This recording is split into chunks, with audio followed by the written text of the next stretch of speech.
Hello everyone, I'm Laura McIntosh and this is Bringing It Home. Now we are the best in fresh. We find the hottest chefs, we travel to the best locations, and we will dazzle you with mouth-watering recipes and bring it all home to you.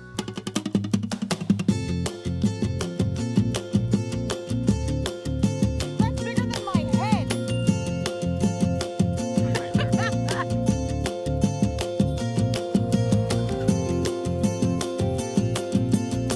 Have an oyster. Here's to California. Make this really light. Don't scare me.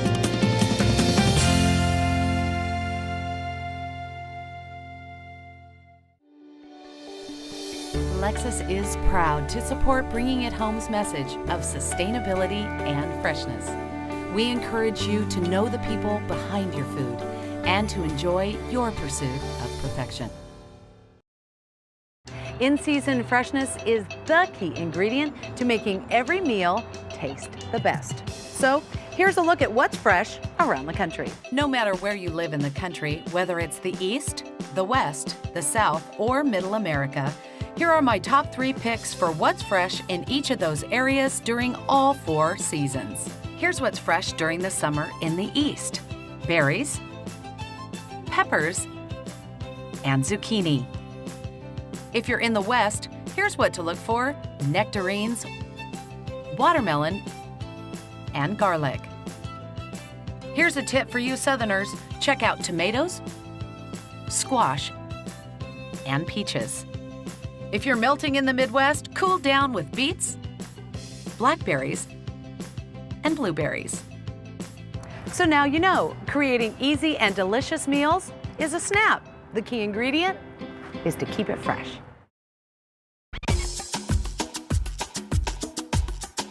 Are you hungry for some authentic, delicious recipes? We're going to share those with you today. We're also going to use, guess what? Corn. We're also going to introduce you to the chef. Carolyn Barrett is going to show us some authentic recipes that you can do at home, fun and easy to do. Carolyn, thanks for joining me. Thank you. Thanks for coming all the way out to the cornfield. So you're going to do some fun things for us today, and you Yes. really do have a great story that I'm excited to share with everyone.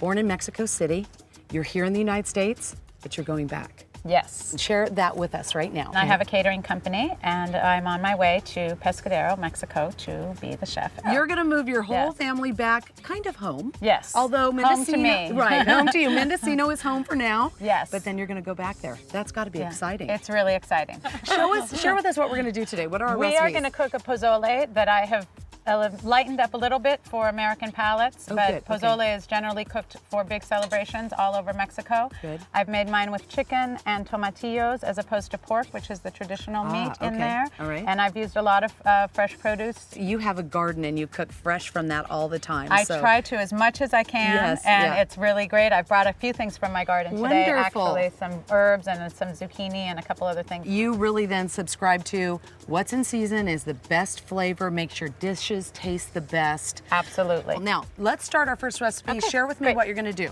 I'm going to start out with the chicken, and I'm Okay. going to brown that. So I'm going to take a little of my olive oil, probably 2 or 3 tablespoonfuls to start that out is probably fine. What we need, and then share with us as far as the chicken that you like to use, and do you leave the skin on? Do you take the skin off? What's kind of I your? leave the skin on to start this recipe because I like to render the fat because Okay. it offers a lot of flavor Yes. for the final dish. When I serve it, I will then take the skin off because then the skin gets sort of soggy in the broth, and that's not so great. So Okay. I'm going to let my oil get up to temperature here, and then I'll put this chicken in skin side down. I usually use thighs because I think they are the most flavorful meat. So That's would what you I buy a use. whole chicken and then just portion it You out? could do that Yeah, as well yeah. if you were cooking for more. I tailored my recipe to 6 people because Oh, I okay. figure that's generally what you're cooking for at home. All right. So I just bought 6 thighs. So just oil, no garlic, no just salt and oil pepper. because Okay. all the garlic and all the rest of that's going to go into our Later. broth when we're done. So And- I'm just going to put this in here. All right, and you haven't seasoned your chicken at all. No, not at Okay. all. All right.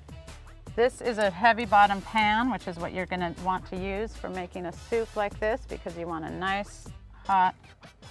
And this really is kind of a soup, right? It is a soup. It's more like a stew because it's got a lot of different ingredients in it. As you can see, there's Oh, going to yeah. be the hominy, which is the corn part of it. Yes. Which is treated. It's just corn that's treated with lime, and that is what makes it pop up like that. Yeah, I and was that's gonna a ask you. traditional ingredient in Mexico. Yeah, because the color's a little bit different. It is And that's different. from You the can lime. get yellow or you can get white hominy. I chose white because Okay. I like the color aspect of it in Yeah, this. very nice.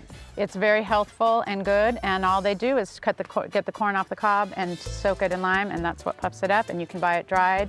I bought this canned. You can buy it at almost every grocery store, especially the grocery stores that specialize in Latino ingredients. Cuisine. My question for you is, do you leave the corn on the cob, soak it in lime, and then take it off? I think that's how it's done. I've seen it in the markets in Mexico. You'll see big vats of it, and then they just scoop it out by the pound. But I would imagine so because when you look at the bottom of the cob, it still has its little Yeah. attachment. So I think they probably do that, and then it probably just comes off. Comes right off, okay. So this is getting nice and hot, and we're just gonna let the skin brown.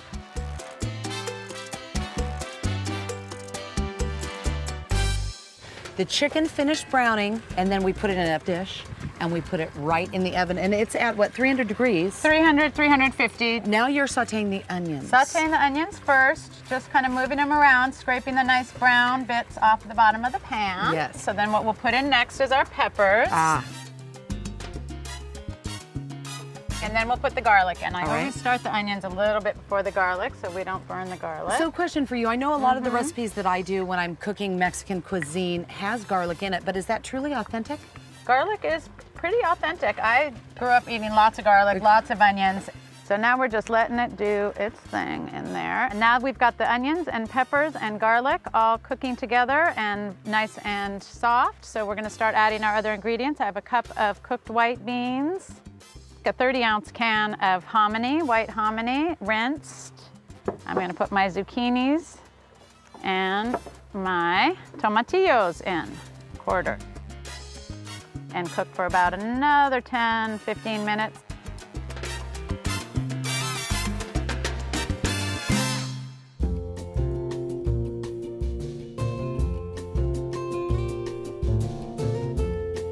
The life of an ear of corn begins earlier than you may think. In the United States, planting can begin as early as March and continues through the summer. Corn grows best when it's exposed to at least 6 hours of direct sunlight every day. Enough water and the right temperature also play a big role in making sure the stalks grow strong and the kernels grow sweet. The plant makes the sweetest kernels on cool, sunny days. If the temperature is too hot, the sugar-making process is slowed. This is why the best time to harvest lasts only about 1 month, beginning in October and ending in November. It's during these months that the sweetest corn is produced. Before harvesters were used in cornfields, the crop was picked by hand.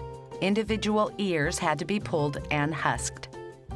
The harvesters used today are called combines and are driven through the fields, performing all of these tasks at once. Once the corn has been collected, it is taken to the packing shed and boxed fresh, just in time for you and I to make our favorite corn recipes. Now, let's get back to the kitchen and keep cooking it up nice and fresh.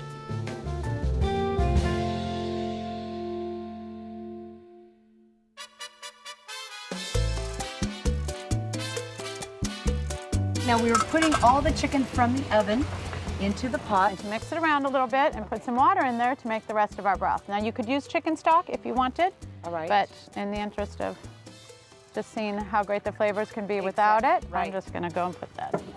And again, I like to say with simple flavors, you don't need a lot of ingredients. You just need the freshest possible ingredients. And then we're gonna put the top on that looks pot, beautiful. and that will sit for a while. Okay. And then we can start making our other dish here. What we're gonna make now is a shrimp and corn salad. I've marinated the shrimp overnight in a little bit of the tamarind and orange mixture. Okay. I'm using a What is traditional, this? is tamarind paste. Now you Aha. see it a lot in Asian cooking, Right. but also it is a flavor that's very common in Mexican ingredients as well. Now this has no sugar or salt added to it, so that's what you want to get. for this, and you can find it in Latino markets and in Asian markets as well. So that's just really in its raw form. That's in its raw form. There's seeds in here and bits. So what I've done is put some in the orange juice here, and I'll put it through the sieve so that you don't end up with Get any the of the seeds. crunchy Okay. bits. And then we'll just put our shrimp right in there. So Yeah, we're no, gonna that's let great. that saute up in there. And again, just to review, you've let the shrimp soak up in this. And a little mixture. bit of this. And this was the 3 tablespoonfuls of that Okay. mixed with the juice of 4 oranges. The corn I'm using for this recipe is raw. Right. I'm also using some oranges, which are very traditional. And I usually would have had red jalapenos, but unfortunately I was only able to find green at the green market. ones, So, okay. and that's what was fresh. So, and some thinly Beautiful. sliced onions. All right. So I'm going to go ahead and pour this through my sieve. There are big seeds. There are big Really? seeds and parts of that. So what I do is just make sure that it's all It's almost like a off. gum. It is like a gummy. Yeah. Can I That taste cater this? to that. Yes, I you wanna- can. I want to know what this tastes like because I've never cooked with it. Oh my God. Mm-hmm. It's very, you know what? It's so deceiving because it's brown, it's got seeds, and you wouldn't think it is as sweet as it is, but it's sweet like But orange it's juice. really sweet like orange juice. So we'll just put that in there. All right. And that was from 2 corns, oranges. So that's doing just well. It's simmering lightly, making sure to finish the chicken in there and meld all those flavors, and then we'll season that when that's done. Our shrimp are getting close. That. And this is gonna be mixed in together to let all the flavors kind of come together there. So this is our dressing, if you This will. is the dressing. Okay. I call it a relish. So I'm gonna plate this now. You know what, you guys? It was as simple as that. Who would think about these fresh onions with these oranges? It's just gorgeous. It's And a the beautiful corn, combination. It really is. You could use either spinach, baby spinach, or lettuces, whatever you prefer. And then you're just gonna arrange it beautifully on the bottom of the plate. And I love to use spinach, or at least a mixture, a combination of the two, because of all the vitamins and nutrients you're Yes. getting out of that spinach. It's really a tremendous amount. So if you can do it this way and sneak it in for your kids especially, it's a bonus. Yes, they won't even know They because it'll be won't, so really. good. So what I did to serve this was to just put the shrimp all around the side of the plate because I know it's going to need a little bit of seasoning. Okay, so let's get a little salt in there. I always use kosher salt and the least refined as possible. I'm Perfect. using a little black pepper. I'm going to use some of that nice toasted up and ground cumin. Season that up a little bit. One more taste. You like And it? it's just right. Okay. Okay, so then this is a lot of dressing here, but some, depending on how much you'd like, I like a I lot do of too. dressing, I'm- especially one like this. Now you could put a little bit of olive oil in here too. I have a little extra virgin Okay. just to give it a little extra. Thicken it up maybe Thicken a it bit. up 'cause maybe looks- a bit, yeah. and then I go ahead and I mound the relish. And then because I love cilantro, we'll get a couple of these beautiful sprigs. So there's your beautiful salad. Fantastic. This is what I And- really am waiting for. See how that's looking. Oh, That is looking that's what we wanted to delicious. see. To be truthful, just a lot of steps, but nothing really hard. about Nothing too difficult. it. My This spoon. looks absolutely amazing. And remember, all the recipes can be found on our website at bringingathome.com. So I go in here. I get out a nice piece of chicken. And then pozole is always served with a variety of garnishes. Some people do sliced cabbage, but for today I brought limes, more chopped jalapeno, That's what the beautifully radishes thin are sliced for. radishes. Oh, look at that. There you go. Carolyn, And that that is would be- excellent. And remember, it doesn't have to be difficult. It just has to taste good. Simple and easy recipes that you can do at home that are guaranteed to taste great. We're not done here. We're not. Can we follow you to Mexico? Sure. All right, and you'll Okay. take us around? Yes, I'll show you all around my new hometown. I think that's great. We're gonna meet her there, and you are too. They smell so good. I can't even tell you.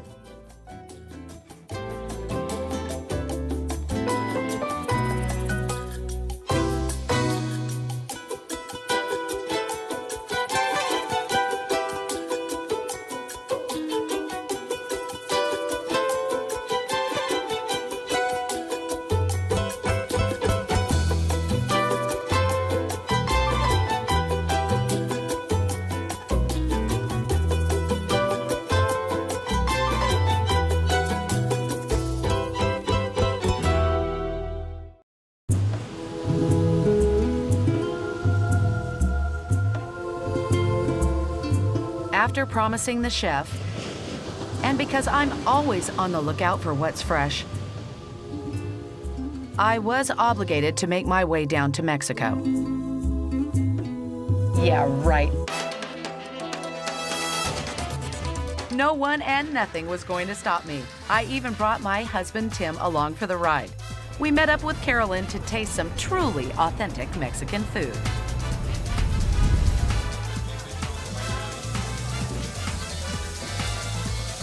This becomes this. Beautiful. Smells good.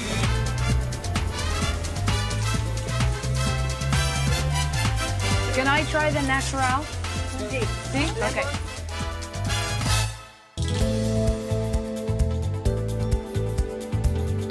Not a bird or a plane. Nope, that's me up there.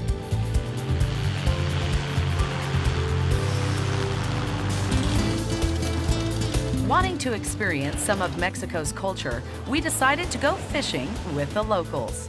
So we're on our way to get the catch of the day. Come join me. Wish me luck, here we go. We'll see you out there. Woo!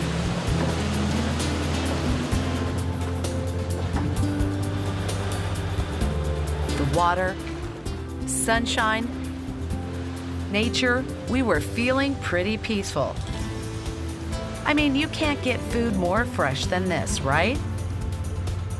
A lot of waiting. Holy smoke! Gotta take.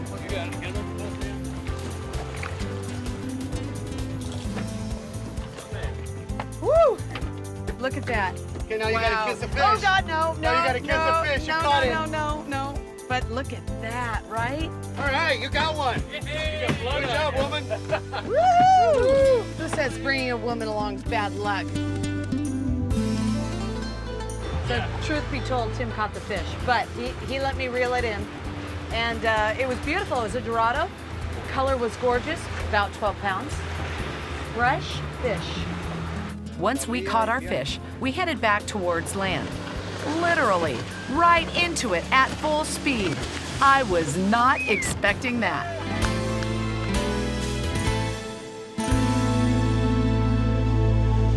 Back on solid ground in El Pescadero, we met up with Carolyn at her place of residence. Lucky girl. She took our fresh Dorado and cooked it up. This is a good sized one.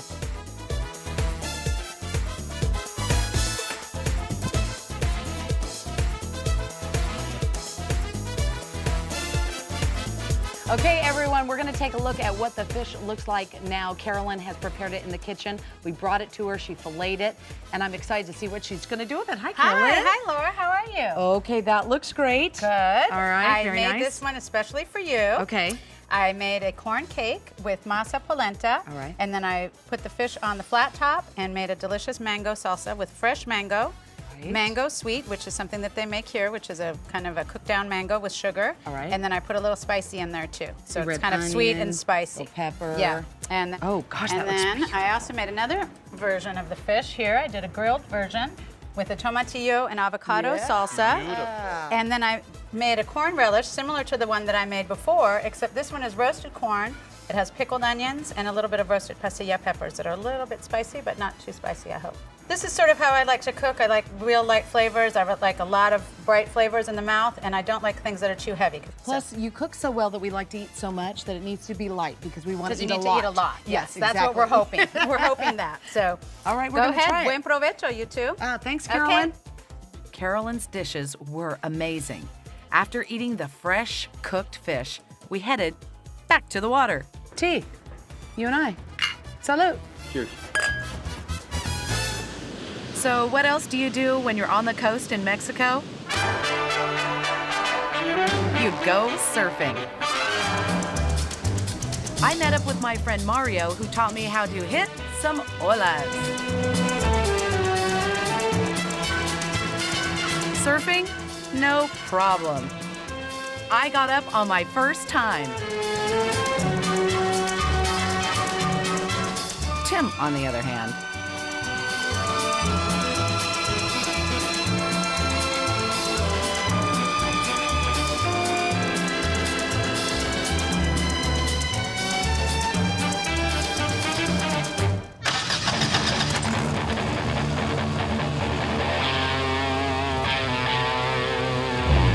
Next on the list, off-roading in Baja. My friend Andre talked me through what to expect and what not to expect. We're cruising, we're doing a Baja tour here. She trusts me doing this thing. It's my first time. Hold on tight, here we go.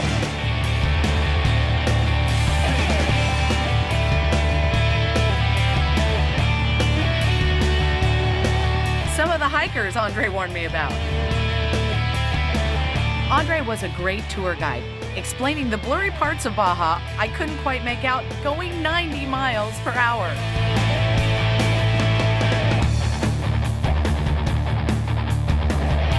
That's it, my gum. It's wrong.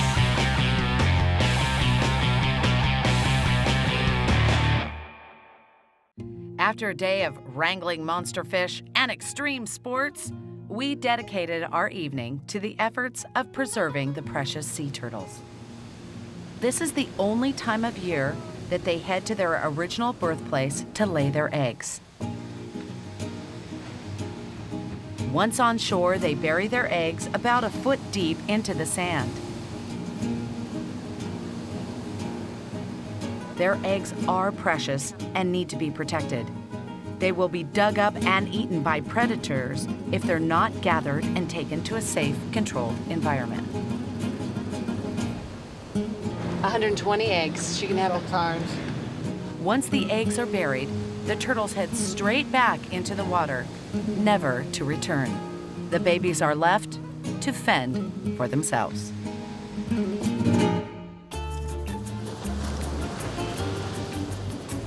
Well, thanks everyone for joining me today on Bringing It Home. I certainly hope you had a real fun ride. Until next week, you know what to do. Keep it nice and fresh. So long. Yours is chugging. Yours is chugging.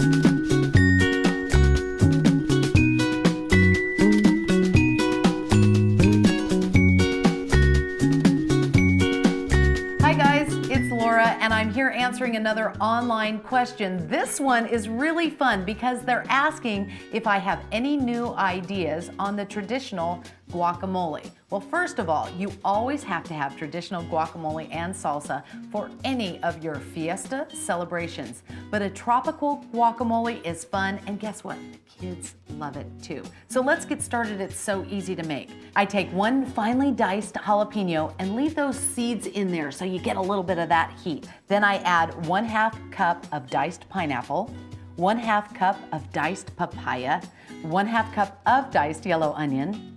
I take 1 medium diced tomato, and I also include 1 tablespoon of lime juice. Then I take 1 nice, ripe, fresh avocado, combine all these ingredients and mix them gently, and there you have a new idea for your traditional guacamole. Don't forget to add a few chips.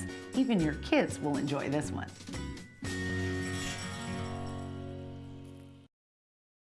In-season freshness is the key ingredient to making every meal taste the best. So here's a look at what's fresh around the country. No matter where you live in the country, whether it's the East, the West, the South, or Middle America, here are my top 3 picks for what's fresh in each of those areas during all 4 seasons. Here's what's fresh during the summer in the East: berries, peppers, and zucchini.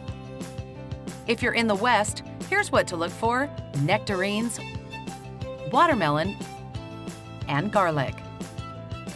Here's a tip for you Southerners: check out tomatoes, squash, and peaches. If you're melting in the Midwest, cool down with beets, blackberries, and blueberries. So now you know, creating easy and delicious meals is a snap. The key ingredient is to keep it fresh. Lexus is proud to support Bringing It Home's message of sustainability and freshness. We encourage you to know the people behind your food and to enjoy your pursuit of perfection. How about make some of these great recipes? You're going to this camera here. Wasn't sure because it was way up high. But wait, there's more. You want to get real down and dirty? We shouldn't say that about Mexico. Can we do that again? Yeah. All day? All right, catch of the day. We say our prayers, we jump in the boat, and we go fishing. Come join us. Oh, they better go do that. Oh, yeah. Looking for simple ways to keep it fresh at home? I've made it easy with my new cookbook, Laura McIntosh From the Field. You will discover delicious recipes selected from some of the world's finest chefs. You can also order DVDs of the show you've just seen, just for you, nice and fresh.